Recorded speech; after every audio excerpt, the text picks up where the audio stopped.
Joe, you're on Free Talk Live. Hello there.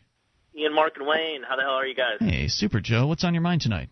Hey, some friends of mine, voluntarist friends here in San Diego, a couple weeks ago did a little protest, sort of mocked after your paying property taxes and $1 bills protest. Did you happen to see that? Not only did we happen to see it, we mentioned it on this program, and I posted the video over at freekeen.com. Awesome. Well, I had a couple friends ask me to call in, and I thought I'd tell you maybe about like my motivation for doing it. And what did you guys think? Do you think it came off well? I thought it was great. I thought that the audio was kind of difficult to understand in some parts because it was a very noisy tax office that you were recording in, but it was understandable. You just had to listen very carefully. But it was, for our listeners that don't know, it was you, right? It was your property, the bill they'd sent you?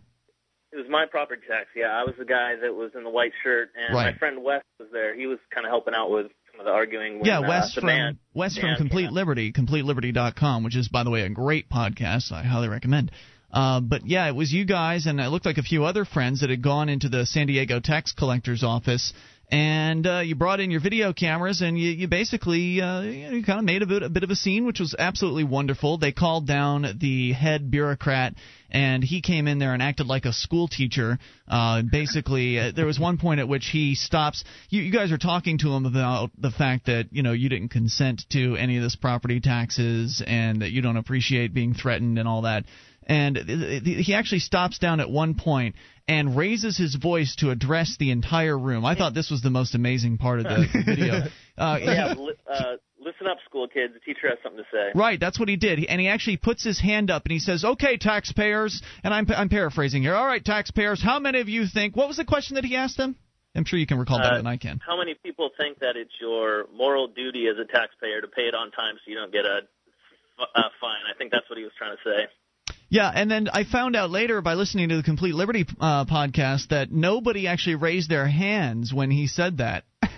Well, they're probably confused. But one woman started complaining about how they assessed her property too much, so it kind of backfired on him. Yeah. One person complained about something kind of unrelated. It reminded me a lot of a recent incident here in Keene where there was a conversation between myself and the city manager that was taking place in the lobby of this city building, and the city manager was blathering on about how great their city employees are and blah, blah, blah. And some random guy is walking out of the city building, and he just turns, stops, and just basically tells off the city manager and just comments very negatively about the city and how awful it is. So it was one of those situations, very similar. So what else can you tell us about your interaction there? What happened? What are some highlights for our listeners that haven't gone to see the video yet?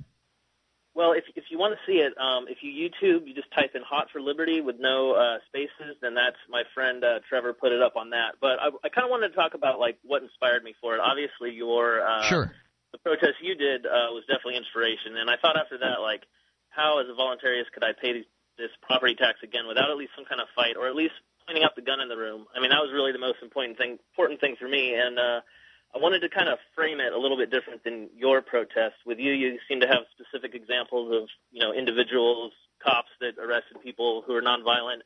I didn't really have that to go with, but I really wanted to frame it by coming in and kind of asking some almost naive questions like, is there agreement or is there a contract? And obviously they're going to say no.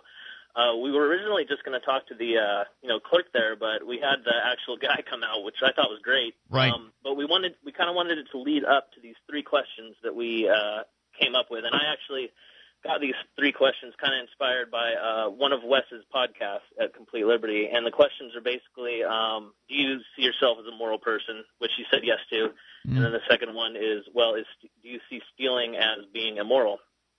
And he actually said no to that. And the third question was supposed to be, how can someone who says they're moral, participate in, collecting money in this way? But he said no to the second question, which was really odd. I think I don't know. I think he just wasn't ready for these kind of questions. And I think he was just saying, he was trying to say that it was not stealing what he was doing, trying to avoid any kind of responsibility like a typical bureaucrat would do. Yeah, these guys aren't used to dealing with people like you. I mean, they're used to people coming in and trying to get their house reassessed at a different value or something like that. That's probably typical. And people begging not to, please have mercy on me, give me 2 weeks to pay or whatever. Yeah. People coming in and begging. Of course, that won't do any good. They just say, oh, sure, you can take a little longer. We'll just start enacting fines and penalties on you.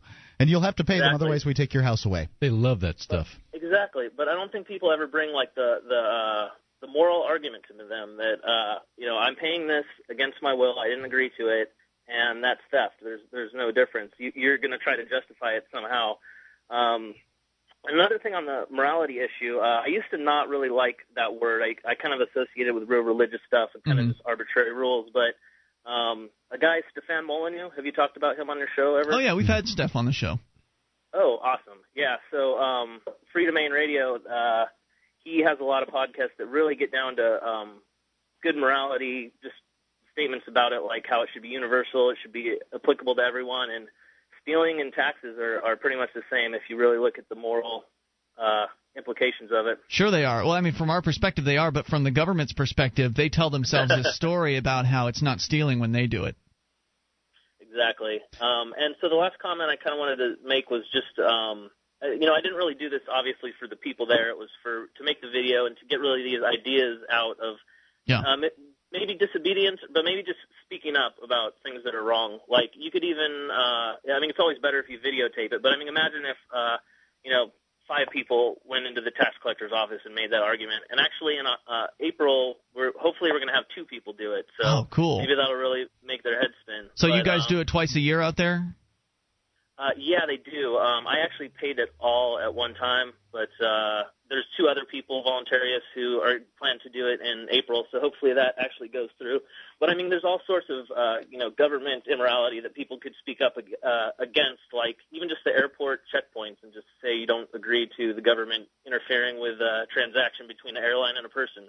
And obviously the DMV, that's another just unnecessary. If you do the airline, you're likely you ought to do it when you are not flying, because otherwise it's going to really throw off your schedule and you might miss your plane and that kind of thing. So you need to be prepared to not fly that day if you're going to do some kind of protest. And I'd also like to point out that if you do the same thing that you did in the tax office, likely they'll be ready for you the next time. They'll either say, there's no cameras allowed in here. You need to be prepared for the curveballs that they're going to throw.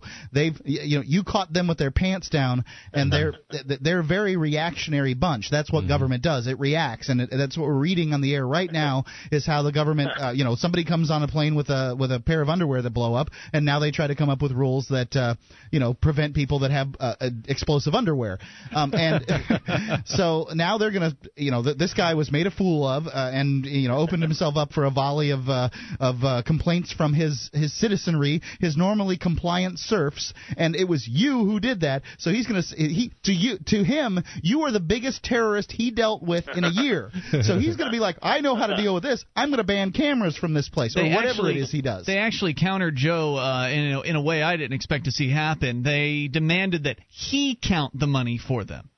So that was one of the significant differences between what happened here in Keene when I went and paid with ones and when you paid. When I paid with ones, the bureaucrats counted the ones. In your case, they demanded you count out the ones in front of them. Yeah.